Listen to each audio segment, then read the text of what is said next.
dimanapun Anda berada ya.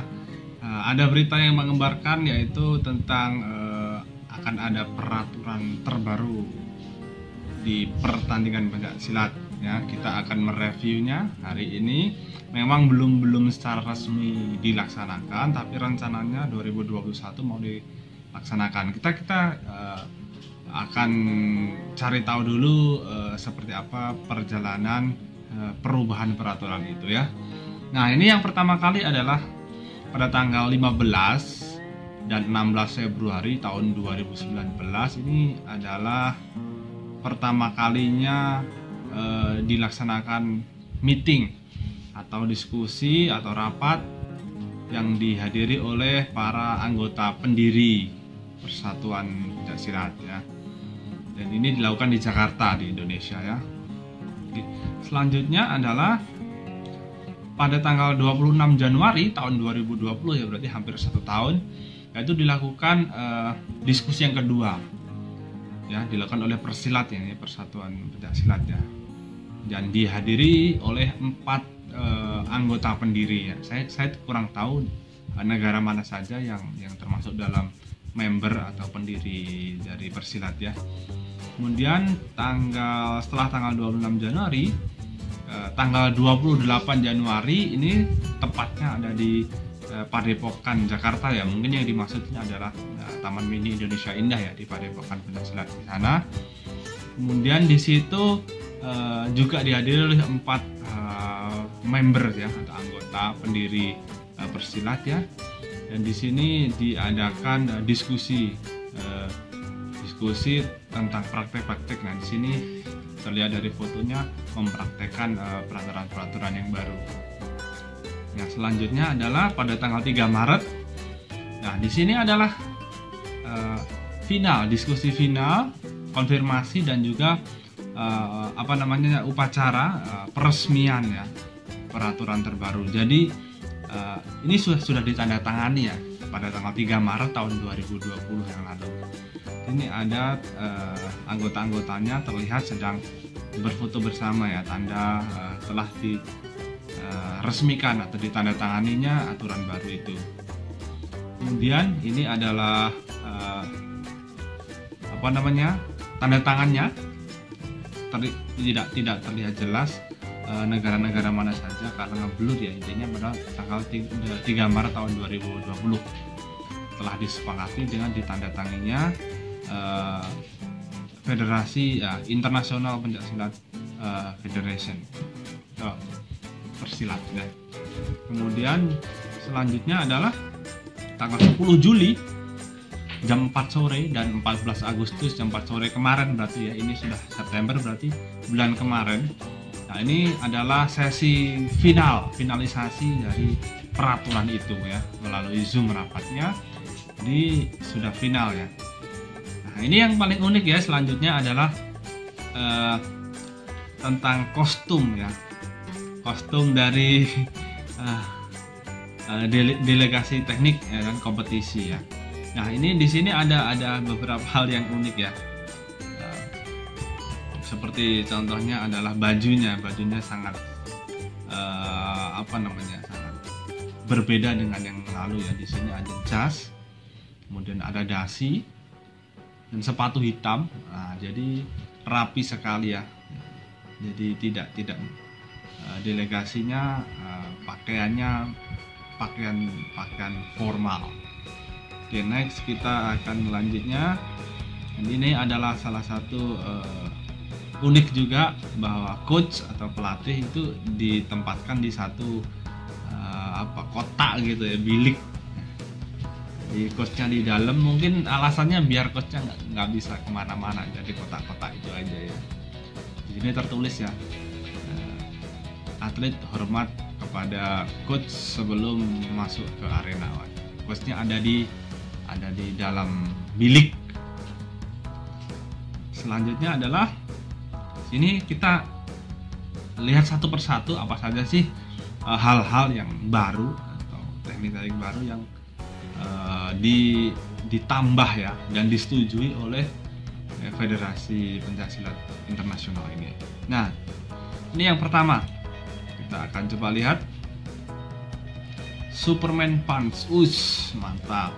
Ini namanya Superman Punch, kan tahu kenapa dinamakan Superman Punch ya? Karena ada terbangnya itu ya, jadi kayak Superman, jadi Superman Punch.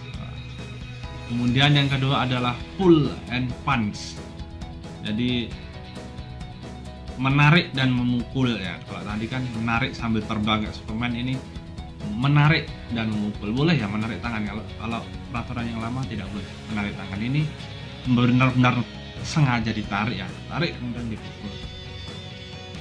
Kemudian selanjutnya adalah memukul bagian belakang dari rompi. Rompi ini maksudnya body protect ya, ini boleh ya. Kalau dulu nggak boleh. Ini boleh memukul bagian belakang dari rompi. Nah ini adalah smacking from the back. Ya, artinya adalah memukul dari belakang ya. Memukul dari belakang boleh. Kalau tadi pukulan lurus, sekarang pukulan belakang ya. Nah, dengan memutar gitu ya. Kemudian ini selanjutnya adalah backhand smack, yaitu pukulan dengan ini belakang. Sebelumnya belum, nggak boleh ya, sekarang boleh. Agak aneh juga sih. Nah ini yang selanjutnya, ini yang keren nih, spinning backhand smack. Jadi sama pukulannya dengan belakang tapi memutar. Ini sering dipraktekkan di MMA. Spinning backhand smack, keren. Tapi sasarannya tetap ya, sasarannya pada body protect. Kemudian selanjutnya adalah elbow to the face. Jadi serangan siku kepada tetap di area rompi atau body protect. Keren ya, ini baru. Sebelumnya nggak boleh.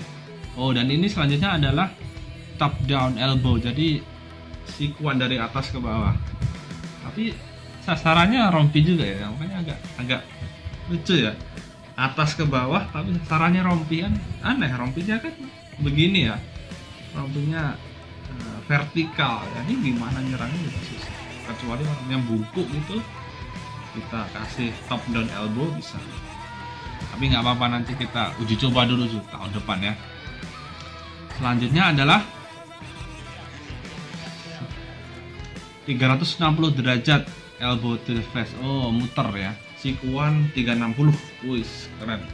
Jadi sikuan 360 sambil muter ya. Oke. Selanjutnya adalah jumping elbow. Nah, ini sama seperti tadi ya. Sikuan tapi sambil jumping ya. Mirip-mirip Superman ya, tapi sambil siku ya, bukan siku. Ini keren juga nih. Selanjutnya elbow to the back. Oke, berarti seperti tadi ya, ada sikuan di belakang, termasuk juga sikuan dari atas ke bawah dan elbow di bagian belakang. Nah ini bahayanya adalah ketika rompinya ya, body protectnya itu di belakang kan terbuka ya. Jadi kalau kita mukul tulang belakang kan dengan bahaya ya. Nah ini nggak tahu nanti gimana ya. Jadi mungkin salah satu kritikan juga ya, nyikut pukul kena di bagian tulang belakang, itu kan rawan. Tulang belakang itu kan saraf-saraf semua. Oke lah, nanti kita uji coba sama-sama. Selanjutnya adalah standing arm bar. Ada standing arm bar juga ya. Jadi kuncian sambil berdiri ya. Jadi kuncian lengannya dikunci begitu ya, dengan berdiri. Jadi ada dua menarik bagi saya. Yang pertama adalah verbal or tapping, artinya boleh ngomong atau tap sebagai tanda bahwa you menyerah. Jadi you dikatakan TKO. Jadi ini cara jitu untuk men-TKO lawan, kunci tangannya. Tapi sambil berdiri, nggak tahu nih bisa apa enggak nih. Susah nih ya. Karena kan orangnya kan selalu bergerak terus. Jadi kalau mengunci sambil berdiri nggak bisa ya. Kecuali kita peluk-pelukan lama gitu ya baru bisa. Tapi kalau sambil bergerak berdiri ini nggak susah juga. Oke, next, double front sweep. Oh, berarti sapuan ganda, sapuan depan ganda. Jadi biasanya kan sapu yang sekali ya, nyapu sekali udah. Nah sekarang nyapunya 2 kali. Bisa 2 kali dengan cara yang berbeda ya, kanan terus kiri. Bisa. Kemudian ini front sweep follow up with scissor. Jadi sapuan depan langsung dibarengi atau ya dilanjutkan dengan guntingan. Nah ini keren ya. Misalnya kita nyapu sekali nggak kena, bisa dicampur guntingan. Ini bagus juga nih. Nah ini penjelasannya ya. Ini penjelasannya bahwa ketika salah satu atlet ya, atau di sini silat sudut merah melakukan sweep atau sapuan, merah melakukan tendangan gitu ya. Jadi tendangannya itu masuk ya meskipun dia sambil duduk. Nah misalkan si merah ini dibanting, si biru ini dapat poin 3. Nah si merah ini waktu dia jatuh dia langsung refleks, dia nendang dari bawah kena masuk. Jadi yang banting pun dapat poin 3, yang kebanting jatuh ke bawah kemudian dia refleks nendang dia dapat poin 2. Oh, ini baru ini ya, belum pernah dipakai di peraturan sebelumnya. Keren. Nah ini adalah sapuan belakang seperti biasa, tidak ada perbedaan. Ini unik ya. Jadi kita boleh secara sengaja menendang paha, tapi ada syaratnya, yaitu harus dibarengi atau dilanjutkan dengan tendangan yang lain. Terserah mau tendangan apa, misalkan habis nendang paha ditambah tendangan depan atau sapuan, terserah, yang penting harus dibarengi ya. Jadi nggak boleh sekali. Muay Thai kan sekali bum gitu ya. Ini enggak, harus 2 kali. Harus dibarengi dengan tendangan yang lain. Oke. Ini unik juga ya. Boleh paha dalam, boleh paha luar. Ini boleh bisa paha dalam maupun paha luar. Ini adalah jenis-jenis tendangan. Jadi standar. Nah, ini yang paling unik ini. Ini adalah tendangan belakang lutut. Wah ini bahaya nih. Jadi pada saat kita mau lari gitu, tendang belakang lutut ya, nggak tahu lah ini penerapannya nanti bagaimana. Kecuali orangnya diem gitu, kan kita lari-lari susah. Tendang dari belakang lutut. Wah ini unik. Penerapannya masih susah, saya nggak bisa bayangkan. Nah ini yang paling unik lagi nih, ada double horse kick. Ini istilahnya susah ini, double horse kick. Jadi horse kick itu tendangan kuda, double itu ganda. Jadi tendangan kuda yang ganda. Kalau di PS1 namanya double. Nah, ini gimana cara makainya ini, nggak pernah kepikiran juga ini. Tahu lah, nanti silahkan dicoba sendiri sambil sambung coba double. Saya yang angkat tangan nggak bisa. Keren.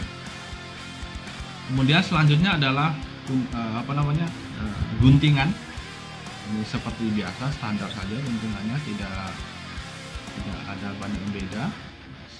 Masih sama seperti guntingan yang sering kita lihat ya, tidak ada perbedaan.